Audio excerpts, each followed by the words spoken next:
Ready to supercharge your Minecraft world with incredible new features? Let's dive into installing Datapacks. First things first, make sure you're playing on Minecraft Java Edition, as Datapacks are specifically designed for it. Open your Minecraft launcher.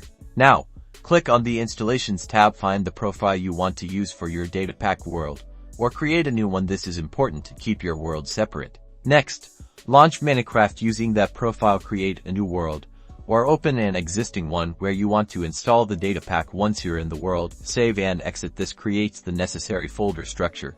Now, it's time to locate your Minecraft world save folder. This is usually found in your Minecraft folder. To find it quickly, you can type %app.a% into your Windows search bar and open the roaming folder, then find the Minecraft folder. Inside, you'll find a saves folder.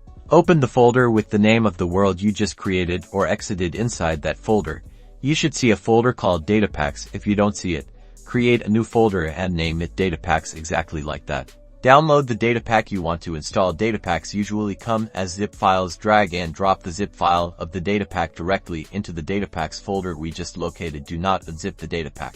Now, go back into your Minecraft world, type the command reload into the chat and hit enter. This will load the Datapack into your world. And there you have it. Your Datapack should now be active, adding all sorts of exciting new content to your game. Explore, experiment, and enjoy your enhanced Minecraft experience.